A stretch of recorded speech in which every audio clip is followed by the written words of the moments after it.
Hi, I'm Y2Staller, and I'm not that retro. Well, everyone, I'm in my new location. It's weird how I only change locations after only one episode, but that doesn't stop me from reviewing PlayStation and Nintendo 64 games. I wonder what my other tenants are like.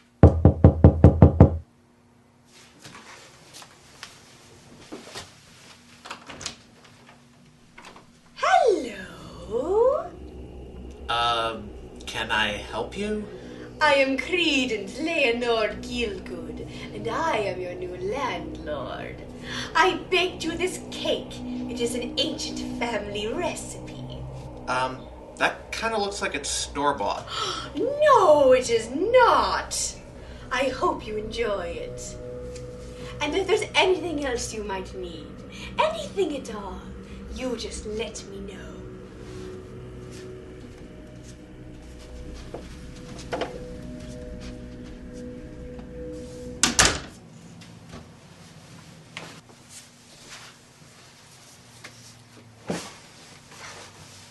Anyway, there have been some big changes around here, and the PlayStation and the Nintendo 64 brought big changes to the video game industry. You see, when the PlayStation and the Nintendo 64 first hit the scene, everything changed about gaming.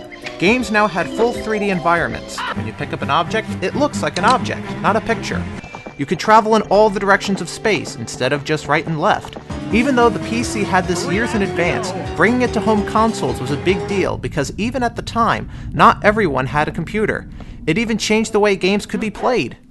And one of those big changes came in a fighting game from 1997 called Bushido Blade.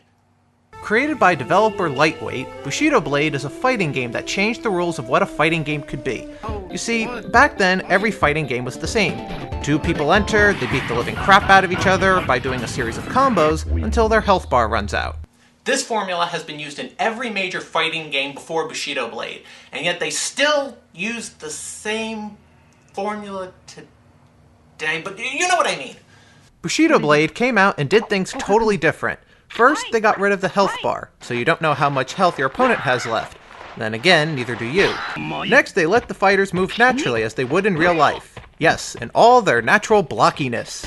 Combine that with an array of deadly weapons and the ability to kill your opponent in one blow, and you have the recipe for one sweet fighting game. Like any fighting game, the key to a great one is its controls. And as far as controls go, not only do you have to adapt somewhat difficult handling, but also change your thinking on how you do battle. What I mean is, the controls are a bit clunky. Many of the characters don't move as fast as, say, the characters in Street Fighter, but that adds a different layer to the game.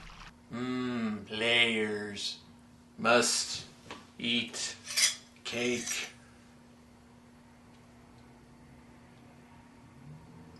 No. Review first, cake later. And why do I sense that cake is going to be the death of me? That layer is allowing to strategize how to attack your opponent. Not that there was no way of doing it in other fighting games that involve combos, but here you're doing it with grace and style, like Crouching Tiger, Hidden Dragon, without the wire fighting stuff. To do this, you have to set the stance that you want. All the characters in the game have a high stance, a middle stance, and a low stance. Each stance allows you to attack your opponent's upper, middle, or lower body, but it's not as easy as just simply picking a stance and just go with it. You and your opponent are also blocking and dodging attacks. This means that you may have to change stances quickly during the fight to gain the upper hand. Not only you have to be aware of your attack style, but also your surroundings, because sometimes the landscape can be the difference between victory and defeat. Yes, that is true. The game does give you an open space to fight in. You are not restricted to just going forward and backward. You can literally go in any direction, because games like these are now in the third dimension! There is also a variety of game modes as well. There's a training mode, which is just practice mode to help you get better, slash mode, which is really just more practice, POV mode, where you fight in the first person, which sounded cool at the time, but it wouldn't be until Wii Sports Resort till they finally got it right. But I can go on all day talking about the technical aspects of the game, but what interests me is the story. And as far as the story goes, well, there isn't much of one. To be honest, there is, but it's really not easy to follow. Here's how the game puts it. The Meikyokan Dojo of the Narukagami Shinto school is really a secret society of assassins called Kage. Funny, I always thought they would be a secret society of deli butchers. But one person broke the code of silence and escaped into the ruins of a deserted castle in search of the only way out through the castle tower. And from that point on, that's where it gets confusing. I had to look it up on Wikipedia to figure out what each character's story is, because the game doesn't make it clear. There are 6 main characters, each with their own backstory. There's Red Shadow, a Russian ninja who is under the training of another character, Utsumi; Tatsumi, a young member of the group who wants to escape; Mikado, who wants to return to her former life before joining Kage; Black Lotus, a strict follower of Kage who killed Kanuki's village in the past, and who spends his time looking like the Dread Pirate Roberts; Utsumi, a former dojo master who is the teacher of Red Shadow and Tatsumi; and Kanuki, whose village was killed by Black Lotus and wants revenge on Hanzaki, the leader of Kage. Each opening starts with an extreme close-up of the character's eyes, which doesn't matter to me since I can't tell the difference from that angle. So we start off with a series of fights against various opponents. Each time you defeat an opponent, you get a few second cutscene about why did I have to kill my best friend, and why are they doing this to me, and blah blah blah. Trust me, it's the same with every character, but with slight variances. After killing off several opponents, you immediately run off through the woods into a construction site of sorts and down a hole. Once inside, we fight another character. When you kill him, he tells you about the terrible danger that awaits you, or something like that. Then your next opponent is... Wait a minute, that guy's got a gun! That's totally unfair! How come I get a dinky sword and he gets a gun? I feel like that guy from Raiders of the Lost Ark who gets shot. With all due respect, he actually is easy to beat. Once you beat him, your character asks who sent him. Now knowing who to go after, it's time to...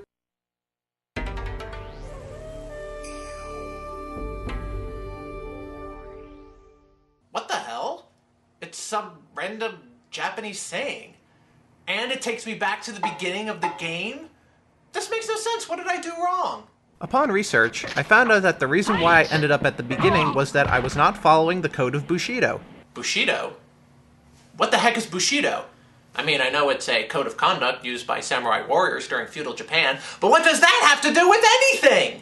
Well, it does matter. You see, like the code of Bushido, if you attack your opponent when he's not ready, the game will end and force you to start back at the beginning.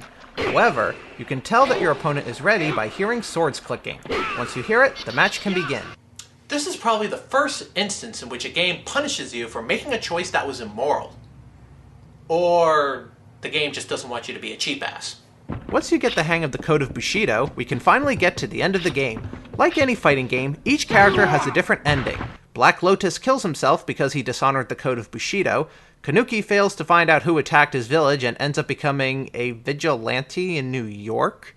Mikado takes over Kage. Red Shadow goes back to being a Russian assassin. And Tatsumi learns that there is more to swordsmanship than meets the eye. Well, this is stupid. The endings are actually a bit of a downer, and that's just the first set. The second endings can be achieved by running to the actual construction site while the fight is going on. The second endings serve as a second part of the first ending. But seriously, is there any ending that's actually good? 呪われたたち夕霧半崎お前を狂わせたのもやはりこいつのせいかこれで全て終わりかということが確かならばもしやまた真の敵がいるということか Alright, we get to find out who the real mastermind is! Play the second ending!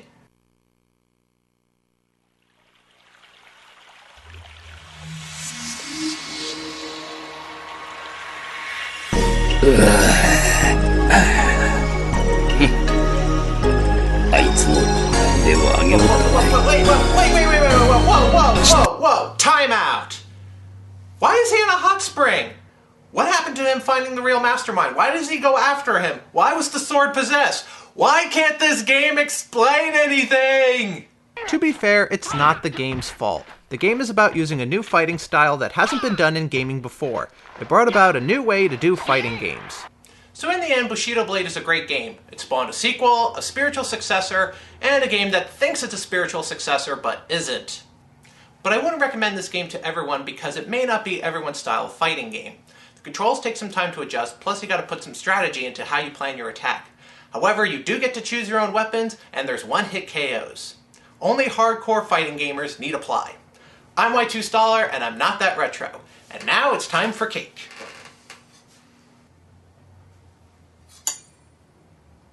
Get off of there, you filth!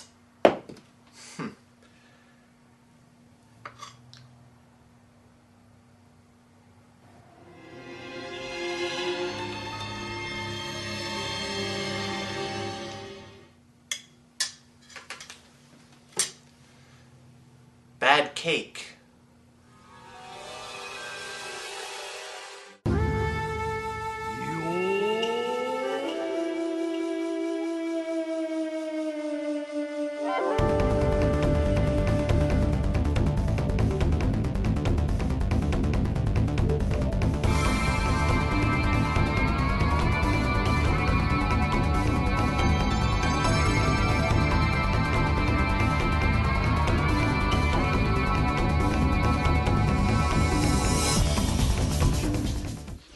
You have failed me, Credence. Curses!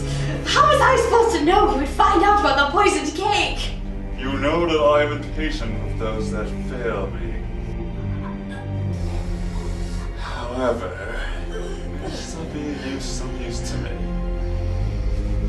I will go over there and deal with this myself. You will stand by and wait for my instructions. Yes, Y2 Stalin will never become a Jedi.